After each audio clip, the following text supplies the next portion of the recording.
Aí está Donald Trump, o 47º presidente dos Estados Unidos da América, tomou posse em Washington e reiterou tudo aquilo que defendeu em campanha, e tudo com os CEOs das gigantes tecnológicas a assistir, um sinal dos novos tempos. Por cá, o PS entrou em polvorosa e de repente as presidenciais parecem demasiado perto para Pedro Nuno Santos. A eleição ainda vem longe e entre socialistas já se nota algum desconforto. Venha daí.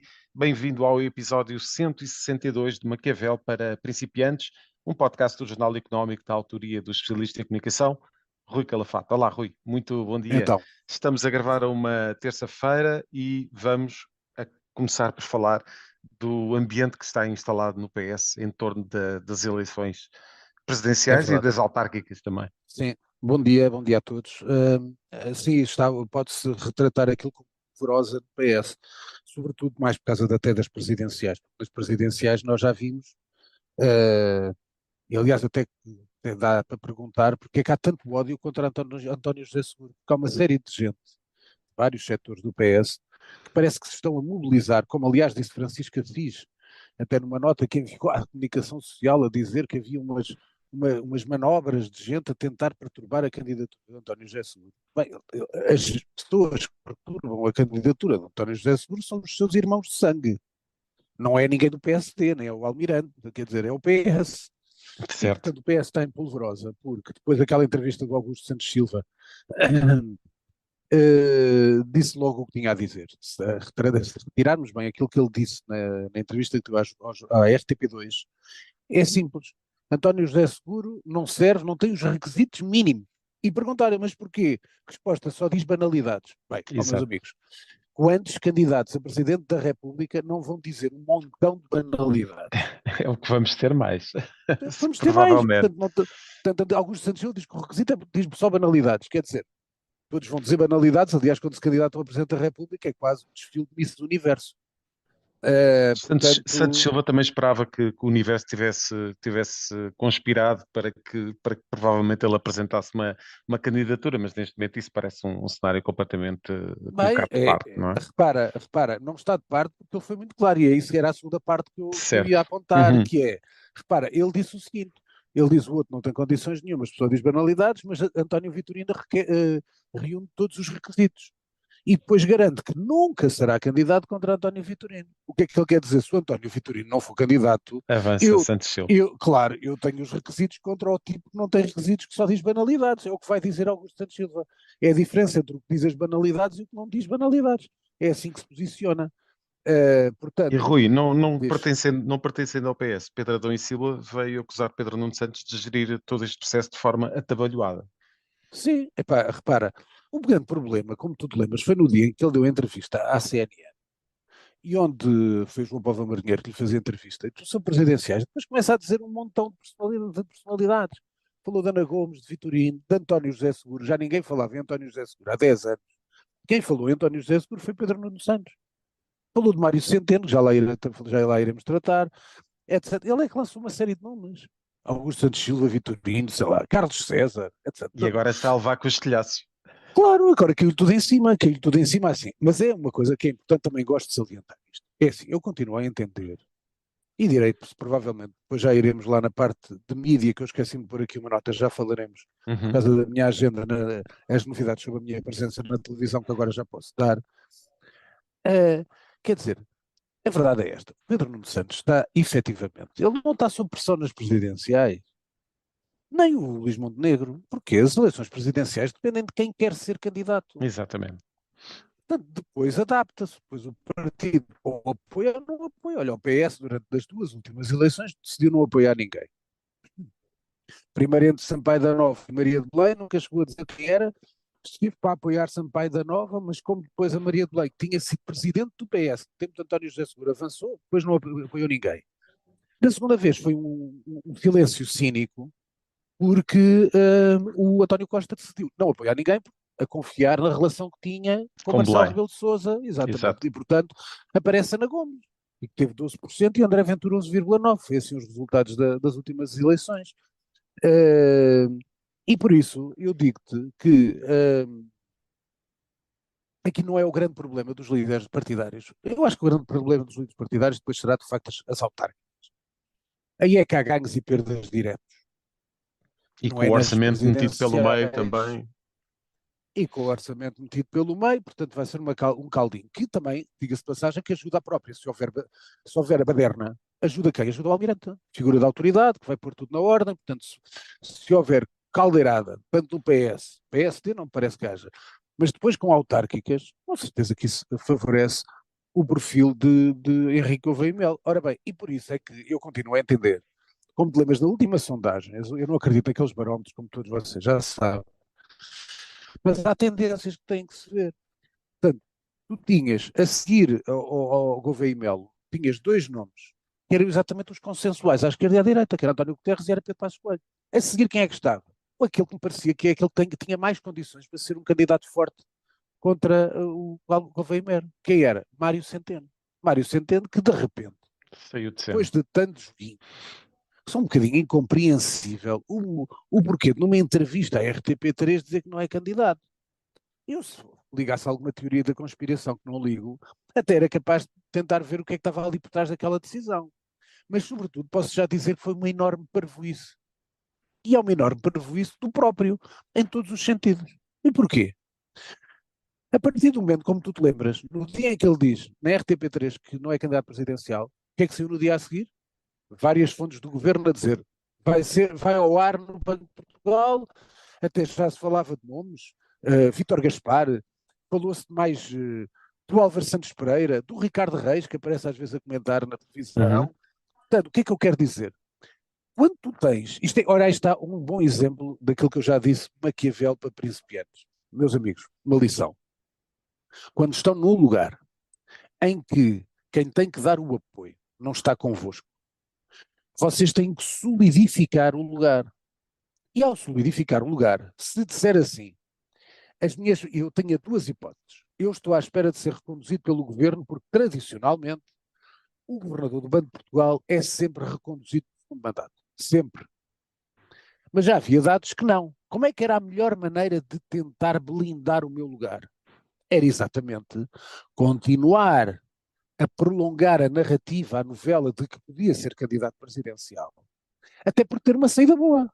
Que é assim, imagina, ó Zé, nós podemos pensar, mas ele vai ter um cargo internacional na banca, tal, tal, tal, tal, tal. Meus amigos, em Portugal, se ao partir do momento em que ele diz que não é candidato à presidência da República, não tem de facto de seguida.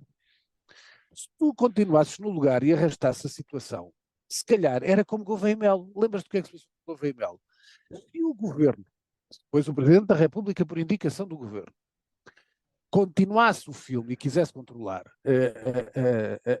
a seguir o lugar que queria e continuar, imagina que ele continua a fazer render o peixe, a jogar com se era candidato presidencial ou não, para tentar ser chefe de Estado-Maior-General das Forças Armadas, mais tarde, que é a coroa de glória da carreira militar, ele continuaria a arrastar a coisa. Ele não precisa de arrastar, porque toda a gente já sabe o quê? É que ele vai ser candidato presidencial. E, Sim. portanto, já saiu porque vai ser. Se ele quisesse outro cargo, tenho a certeza que ele manteria a novela. Agora, qual é aqui o problema de Centeno? Até podia não querer ser candidato presidencial, mas para blindar o seu lugar, tinha que continuar para quê? Porque quando Tinha que fosse manter a depois suspense. despachado, com certeza, porque se ele fosse despachado depois em julho, como tudo santo vê, ele depois dizia aos meus amigos, então agora eu sou candidato presidencial. E aparecia como mártir da esquerda, ia ter mais apoios à esquerda, continuava com o mesmo perfil de ir buscar eleitorado moderado ao centro e do PS, e ali, naquela altura, que isso se ia saber por volta ali de maio, tinha muito tempo, 6 meses, porque tem notoriedade para isso, para ser candidato presidencial a seguir.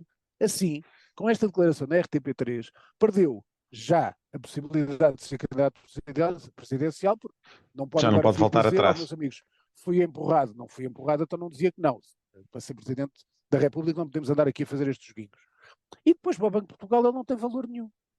Portanto pode ser despachado pelo Primeiro-Ministro e Faltou pelo aqui Ministro das Finanças. faltou o Killer Claro, Instinct a Mário e Centeno. ignorância total, mal assessoria, mal aconselhamento, não tem conhecimento nenhum. E isto é tal coisa que eu tenho vindo a dizer, para ser Presidente da República, tem que se saber tudo sobre política.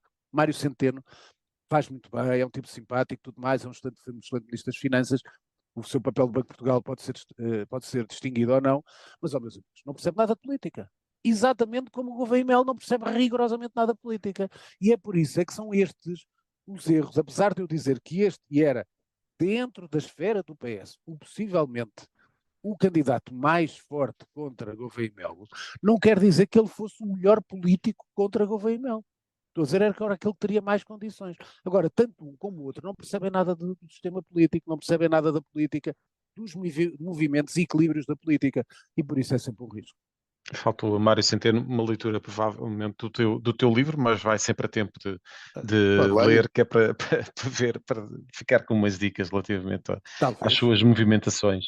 Rui, tivemos aqui o episódio da demissão, do pedido de demissão do ex-CEO do SNS, Gandra de Almeida, António Gandra de Almeida, que terá acumulado funções incompatíveis durante mais de 2 anos, que lhe valeram mais de 200 mil euros. A Ministra da Saúde aparentemente ignorou toda esta situação, mas depois acabou por aceitar a demissão do diretor executivo do SNS.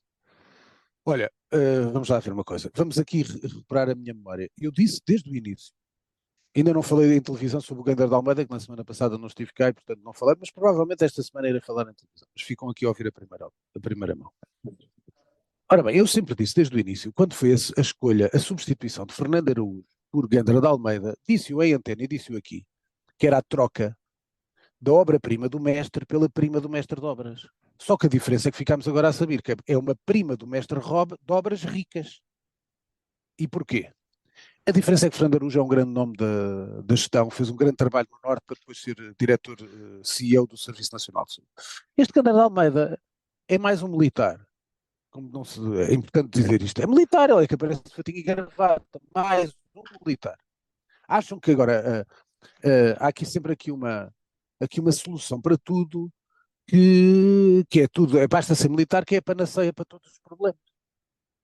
Epá, e não é, quer dizer, este senhor não percebia nada disto, portanto vamos lá ver a primeira regra, antes de ir ao escândalo. Este senhor foi uma nulidade enquanto Diretor-Geral do Serviço Nacional de Saúde, enquanto CEO do Serviço Nacional de Saúde, foi mau, não tem competência, foi lá colocado, exatamente, desculpem lá o termo, para ser um bode expiatório. Ao primeiro problema que tivesse a ministra, o tipo a ser dispensado era o diretor, era o CEO do Serviço Nacional de Saúde. Agora, o problema é que ainda por cima se acompletou não sei quantas tanguinhas à portuguesa de ir fazer uns serviços nos bancos, na Guarda, em Abrantes, eu digo alegado, tem que ser alegadamente, baseio em factos. Portanto, não aparece um parvalhão qualquer falando, não foi, não sei o quê. Não, é alegadamente na Guarda, em Abrantes, pelo que eu já vi, em Gaia, não sei o que mais. Estava em todo lado. Estava em todo lado, tudo em todo lado ao mesmo tempo.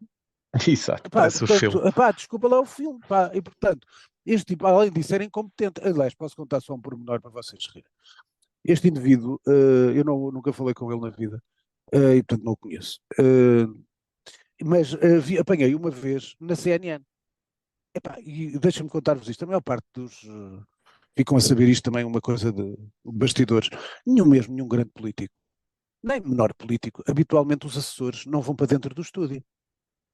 É acompanhado pelo assessor, às vezes até na fase que estão ali 20 minutos, 30 anos a conversar e tudo normalíssimo. Todos os líderes principais fazem isso.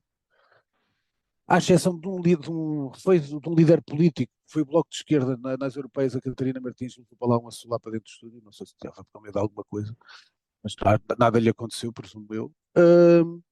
Mas o único que levou o assessor há pouco tempo, cruzei-me com este indivíduo, foi dar uma entrevista à CNN ao fim de tarde. E estava com uma assessora atrás, o tipo muito nervoso e tal. Quer dizer, opa, desculpa lá, um tipo que vai para uma televisão. Já tinha dado uma entrevista à SIC Notícias que foi uma miséria. Só que ninguém reparou, porque foi no dia da queda do helicóptero, naquela manhã, lembras do helicóptero, naquela tragédia do Sim. Douro. E, portanto, aquilo tinha sido uma tragédia, foram 27 minutos de entrevista, ainda me lembro daquilo, foi uma tragédia absoluta, esta entrevista, a primeira entrevista de Gandra de Almeida. Mas depois houve aquele acidente do helicóptero e, portanto, o primeiro-ministro em ação e não sei o que mais, nunca mais ninguém falou. Foi tudo abafado. Agora este indivíduo ir para dentro de um estúdio com uma assessora atrás, com todo nervoso e olhar e coisa, não sei o que mais para a assessora, se um tipo não tem confiança em si próprio dentro de uma porcaria de um estúdio, quando eu digo porcaria, é o meu estúdio, portanto, um estúdio que é o maior estúdio de Portugal, mas quando eu digo porcaria no sentido de comparar com com o que é gerir milhares de milhões no Serviço Nacional de Saúde. Como é que uma pessoa pode terminar num estúdio, que é o maior estúdio do país, que é o estúdio da CNN, mas como é que pode comparar-se e está todo nervoso quando tem que gerir milhares de milhões? Quase o valor, naturalmente é o Ministro da Saúde, mas é ele que tutela o Serviço Nacional de Saúde, que era, como dizia António Costa, era quase o valor de uma bazuca que recebia o Serviço Nacional de Saúde e naturalmente o Ministério da Saúde. Como é que este homem pode estar ali todo nervosinho e depois pode gerir como deve ser, pode ser um líder? É impossível, não tinha condições. Não tinha condições mentais, mas se calhar para este joguete, para este joguinho, não é joguete, para este joguinho daqui das tangazinhas, aqui das avanças e não sei o que mais, olha, tinha jeito para isto. Cada um nasce com vários talentos, este se calhar era o talento de Gandra de Almeida, para o Lá Serviço se Nacional vai. de Saúde, não. Lá se foi o mito das fardas. Ou então não. Sim, ou então não. Rui, e queres falar também deste tema das autarquias estarem a comprar casas É só uma nas aldeias? nota, Sim. foi uma notícia de que eu por acaso vi no Expresso, muito interessante. Uh, uh, e portanto, aquilo que eu estava a chamar a atenção é que está a acontecer esse movimento, que há uma série de autarquias grandes e outras pequenas, mas muito também no interior, que estão a comprar casas nas aldeias. Portanto, para quê? Para reabilitarem, para proporcionar oferta de habitação melhor e muitas vezes com rendas para serem rendas mais ao alcance de qualquer pessoa e ao fim e ao cabo, isto é sobretudo no interior, conseguirem levar, por exemplo, na Guarda, que é onde está, um dos locais onde está a acontecer, e por isso isto leva a que as pessoas, Moimenta da Beira, por exemplo, portanto é no interior, para tentar agregar as pessoas para não fugirem para o litoral, para continuarem de facto e evitar desertificação do país. Acho que é um movimento muito interessante. Sim. E portanto é uma coisa que estás a ver, não dá notícia. Depois é dias monotemáticos às vezes, pronto. Ontem todos os canais, todos os jornais era o Trump. Mas depois, no outro dia, pode haver coisas, mas isto é uma daquelas notícias que eu acho que é interessante, é positiva. Depois não sabemos qual vai ser depois a reação, se vai ser um sucesso esta operação destas autarquias, mas em termos do que é a ideia de, portanto, Uhum. de O agregar e princípio é de muito o interessante. princípio é interessante e acho que é importante às vezes termos coisas porreiras para dizer. E Vamos numa agora ao altura em que se fala internacional. tanto Diz, numa altura que se fala tanto da lei dos solos e daquilo que vai provocar em certo? termos da redefinição também do planeamento do território. Sim, sim. E finalmente chegamos aqui ao internacional, Rui, Ao para falar internacional. do grande Olha, tema da semana, a tomada de deixa-me só, posse de eu Donald vou Trump. só, antes do internacional, para depois não me esquecer, porque estava fora do alinhamento, fui por meu esquecimento.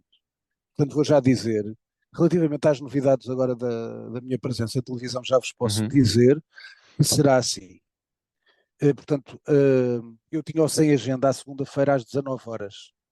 A partir desta semana, isso deixará de acontecer porque eu vou passar a ter um programa à segunda-feira, mas em prime time, eu com a Anabela Neves, é um crossfire em que sou eu, a Anabela Neves, convidado de topo, um político de topo, um decisor de topo, em que vamos falar e depois às vezes picar, às vezes perguntar, sendo que, como sabem, eu não sou jornalista, portanto não é um programa de entrevistas, eu irei comentar o que diz o político, o convidado, e depois posso meter alguma farpa, etc. Eu acho que vai ser um modelo, portanto é uma aposta forte da CNN, é um modelo fora do... Não há nenhum modelo desses em televisão e, portanto, mais uma vez é uma aposta que me fazem, vamos ver se corre bem. Tem corrido bem todos, vamos ver se eu dou gás a isso. Portanto, e como na segunda-feira passa a ter este coisa, não fazia sentido eu ter depois às 7 horas um sem agenda. E, portanto, foi criado um novo sem agenda às sextas-feiras, portanto, estaremos já esta sexta-feira, depois das 19, como era habitualmente, só que com nova companheira, e, portanto, terei a Margarida Davim, que é uma jornalista séria, e, portanto, que eu respeito e que tem traquejo e, sobretudo, tem sabedoria diária da política, porque ela é jornalista, é uma boa jornalista e, portanto, já escreveu em vários jornais, portanto, não, toda a sua vida, já foi comentadora SIC, é comentadora CNN, portanto, tenho total confiança no Margarida. E por último, ao sábado de manhã, todos os sábados e por volta das 11h10, 11h15, a CNN tem um programa que se chama Fontes Bem Informadas. Portanto, dentro de Fontes Bem Informadas, eu a partir das 11, que é às 11 que aquilo começa, depois do Jornal das 11, que são 10 minutos, um quarto de hora, vou ter sempre um bloco de notas. Isto é, vou escolher um tema, que não é o mesmo, que depois será o tema principal do programa que é apresentado pela Carla Moita. Eu escolho um tema e depois dou 3 notas, uma de 0 a 5 em princípio, isso ainda não está definido, mas de 0 a 5, uma positiva, uma negativa e outra mais ou menos, portanto faço 3 notas, até podem ser 3 negativas no dia, sei lá, é o que me apetecer. Mas portanto vou dar essas notas, ficam convidados, portanto, para esses 3 horários, segundas-feiras, prime time, portanto depois das 10, não sei a hora certa, com a Anabela e um convidado de topo, vai ser um programa fora do comum. Sextas, Margarida da Vinci depois das 7 horas, e eu com a Margarida, e ao sábado sozinho, a dar notas da semana e um tema da semana. Portanto, ficam convidados. Vamos à parte Votos de internacional. muito sucesso para esses novos Obrigado, Zé. projetos, Rui. Obrigado, Zé. Vamos aqui começar pelo internacional. Vou começar pelo menos importante para depois deixar para o Trump. Certo, exatamente. Primeira coisa, eu queria só chamar a atenção desta lei de Talião, o que aconteceu de Venâncio Mondlane. Em Moçambique, Em não cessa Sim, os problemas. os problemas. E depois cada polícia que matar uma das nossas apoiantes a olho por olho, dentro por dentro, quer dizer, ou vivemos na barbárie ou vivemos numa sociedade.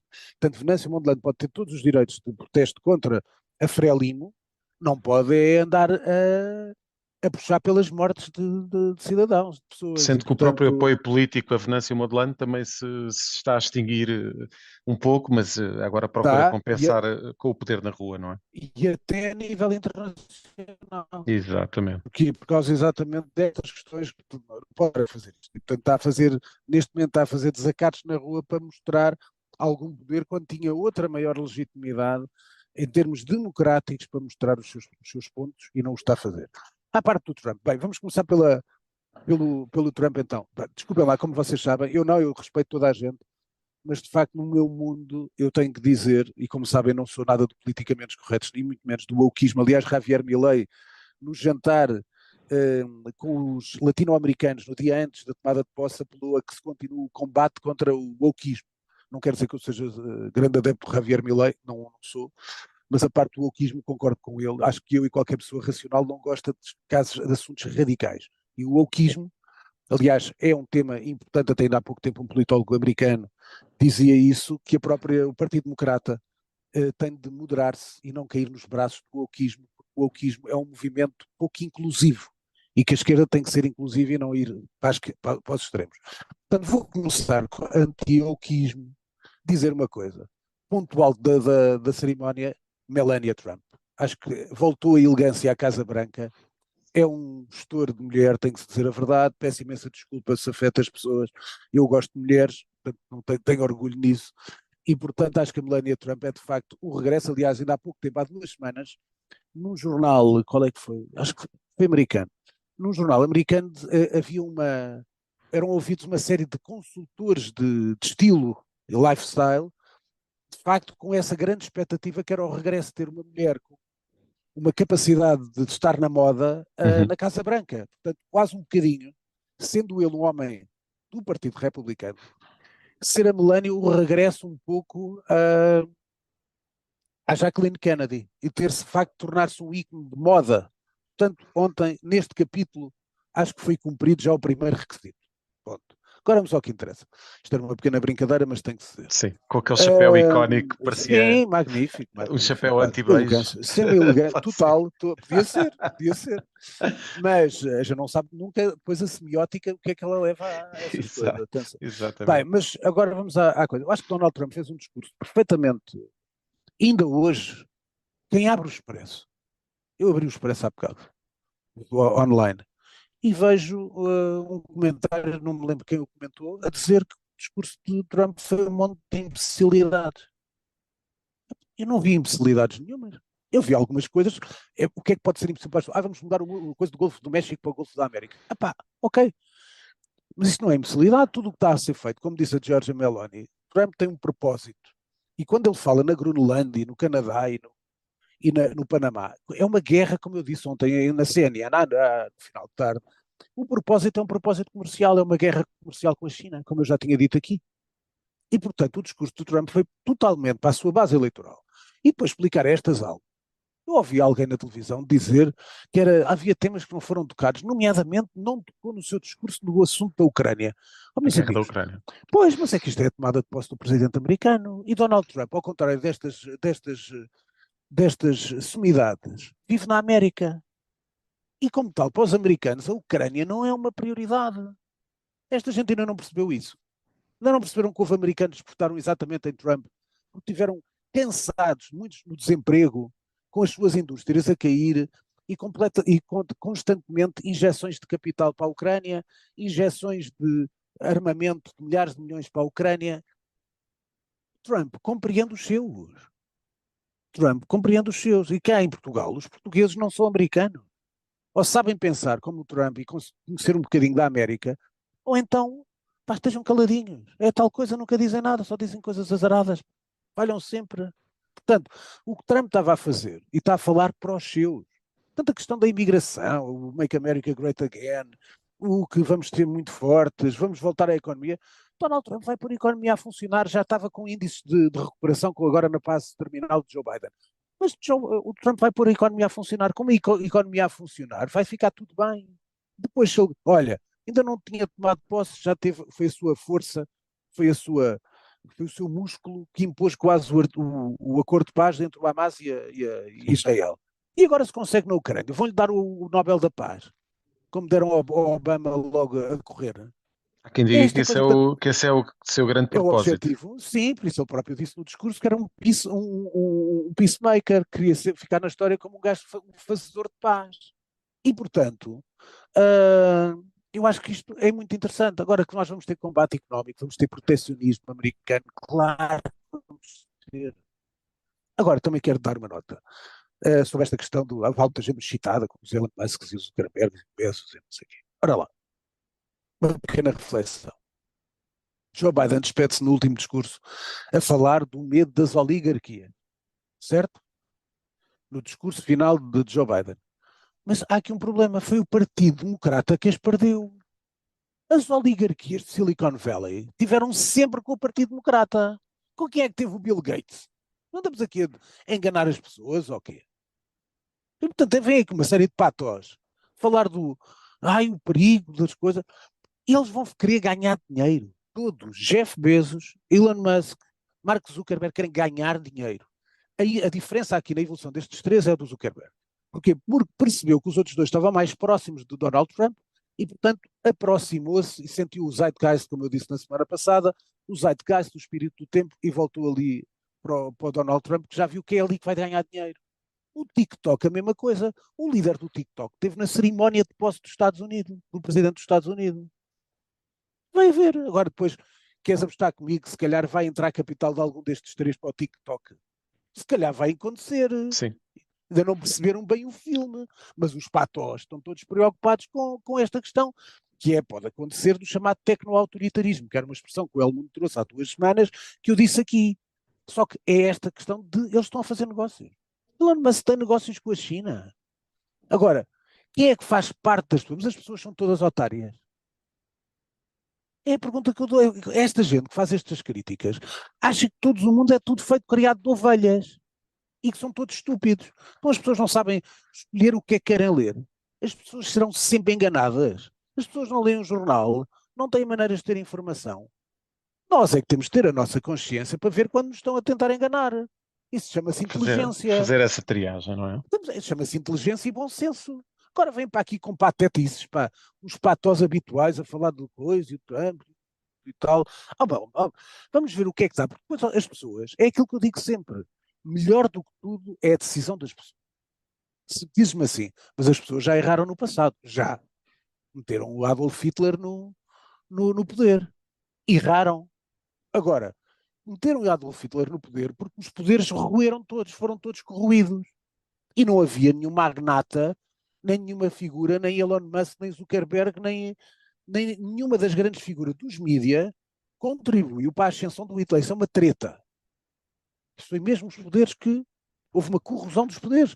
O que é que as democracias têm que fazer? Têm que ter bons líderes, boas políticas, boas práticas, transparência. Se assim for, Pois, agora, pode acontecer é aquilo, e se correr bem, como tu te lembras, eu disse desde o início, Giorgia Meloni, toda a gente Uhum. aqui em Portugal, os patós do costume, ai, está feita com o Putin, zero. Ai, a NATO, não sei o quê, não sei o quê, zero. Pá, e, portanto, a Giorgia Meloni tem corrido bem. Houve aqui até agora alguma movimentação antidemocrática dos Fratelli d'Italia na liderança e com o apoio do Salvini e do Berlusconi. Houve alguma deriva autoritária em Itália? Desde que a Meloni é líder do governo? Alguém me diz isto? Algum pató que diz estas barbaridades, que anda aqui no espaço público a dizer, me pode contrariar dizendo que houve alguma deriva autoritária de Giorgia Meloni em Itália? Não há os poderes democráticos como estão. Ainda há pouco tempo falámos aqui a justiça, os tribunais contra aquela ideia dela de fazer os campos de imigração na Albânia. Os juízes estiveram contra ela. Todos os checks and balances, todos os equilíbrios dos poderes funcionam. Funcionaram. Estás a perceber? E portanto é isto que as pessoas têm que fluir. Agora andar aqui como patos a fazer comentários sobre Estados Unidos e tudo, gente que nem vai, nem sabe o que é que está a falar. Epá, dediquem-se a outra coisa, à agricultura, por exemplo, que nós temos tantos solos, lei dos solos, ou que façam construção de casas, ou dediquem-se à agricultura. Pá, e porque isto é Pois. muito chato. O resto, foi tudo, toda a cerimónia de posse, que é para terminar. Uhum. Importante salientar o seguinte: quem são os aliados? Repara nisto, os presidentes. Isto diz muito mais sobre a União Europeia do que sobre nós. Quer dizer, porque não estar lá ninguém dos grandes líderes. Não estar lá a França, não estar em Alemanha. É assim, a França está um caco. A Alemanha vai a eleições. A Inglaterra, ninguém, ele não se esqueceu que o senhor Keir Starmer mandou para lá os seus especialistas em comunicação e marketing para a Kamala Harris na parte final da campanha. E depois também ao lado vingativo de Trump, ok, então querem-me fazer a folha, então não vêm cá. E foi sempre uma aliança fortíssima entre os Estados Unidos e a Inglaterra. O que é que nós vemos ali nas diferenças logo no sentido de poder? Vemos o seu presidente favorito, Javier Milei, portanto para a América do Sul, vai ser ele o líder ali daquela franja, portanto vai entrar várias vezes em confronto com o Brasil de E Lula, já a lançar avisos ao Brasil. já, portanto está tudo dito, e a segunda é de Giorgia Meloni, que vai ser de facto o seu elo de ligação com a Europa, e sabendo ele, isto não é ao calhas, é sabendo que ela de facto é neste momento a líder mais forte na Europa. Macron é uma caricatura, a Alemanha vai mudar para a CDU, vamos ver Merz como vai ser, a Inglaterra voltou à esquerda com o Labour e, portanto, vai ser ela o seu elo de ligação. Espanha não conta, portanto, vai ser assim. E, por isso, e depois, convidado, fora do comum, convidou-se o presidente da China, Xi Jinping, que não foi o seu vice-presidente. Assunto raro, a China está presente na tomada de posse de Trump. Portanto, se ainda não perceberam, para finalizar, vai haver continuadamente dois blocos, o americano e chinês, e eu estou a dizer dois blocos, americano e chinês. Eu não estou a dizer ocidental. Essa é a diferença. É América, protecionista, o meu bloco a defender os meus interesses, contra os interesses chineses. Quem é que se está a afundar no meio disto? União Europeia. Não temos forças militares, a nossa União Europeia, cada uma quase fala a uma voz, cada um tem os seus interesses, e portanto há um bloco, é o bloco europeu que se vai de facto fraquejar. E a única maneira de não fraquejar era exatamente com a guerra da Ucrânia, e com o apoio da NATO dos Estados Unidos. Com a guerra da Ucrânia ganhou um balanço político que não tinha. Portanto, se acabar a Ucrânia, a Europa vai ser um beco nas mãos. Vai ser um joguete, agora sim, utilizei há bocado a palavra mal, agora sim, os Estados Unidos, a União Europeia vai ser um joguete nas mãos no meio dos Estados Unidos e da China.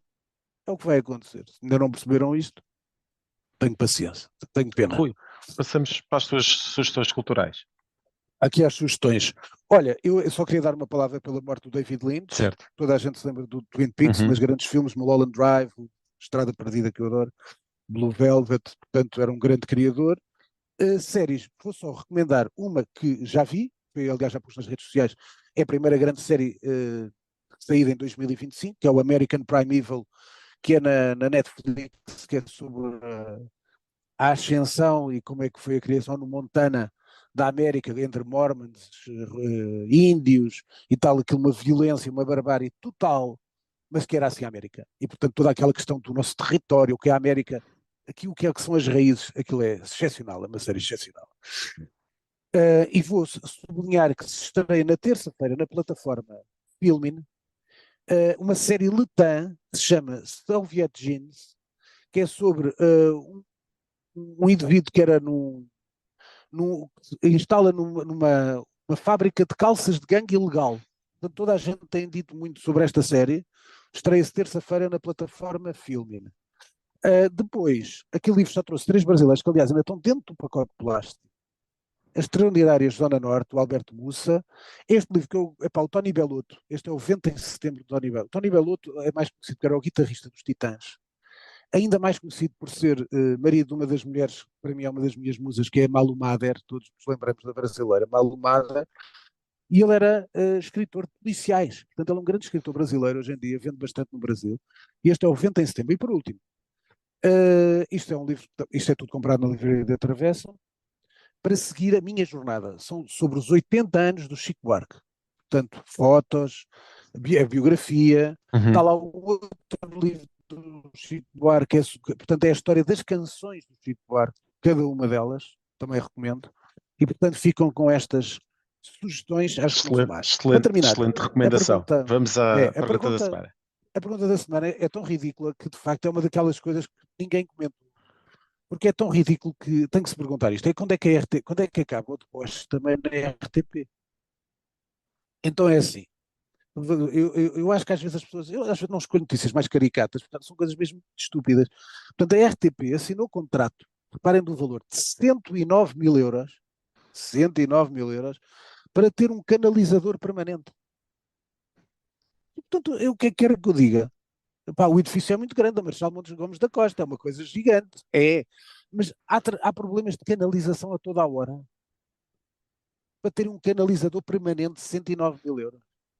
109 mil euros, quer dizer, depois dizem, para esperar lá, 109 mil euros, epá, e depois dividida, fazer as ter contas. várias contas e tal.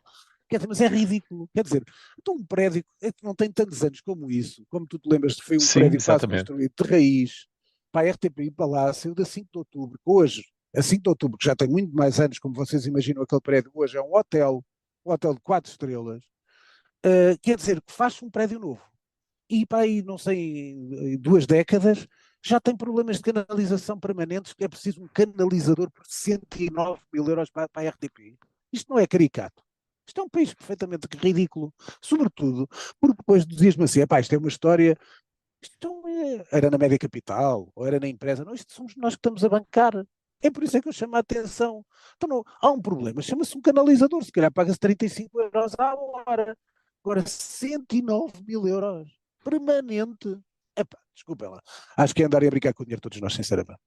Rui, vais voltar para a semana para desentupir os vários temas da atualidade que vão surgindo até para a próxima semana. Fechamos assim o Maquiavel para principiantes. Ouça e acompanhe este podcast no Spotify, Google Podcasts e Apple Podcasts. Este é um programa da autoria de Rui Calafate, conta com a condução de José Carlos Lourinho e o cuidado técnico é do Nuno Braga. A música está a cargo de Casper. Está fechado o manual desta semana.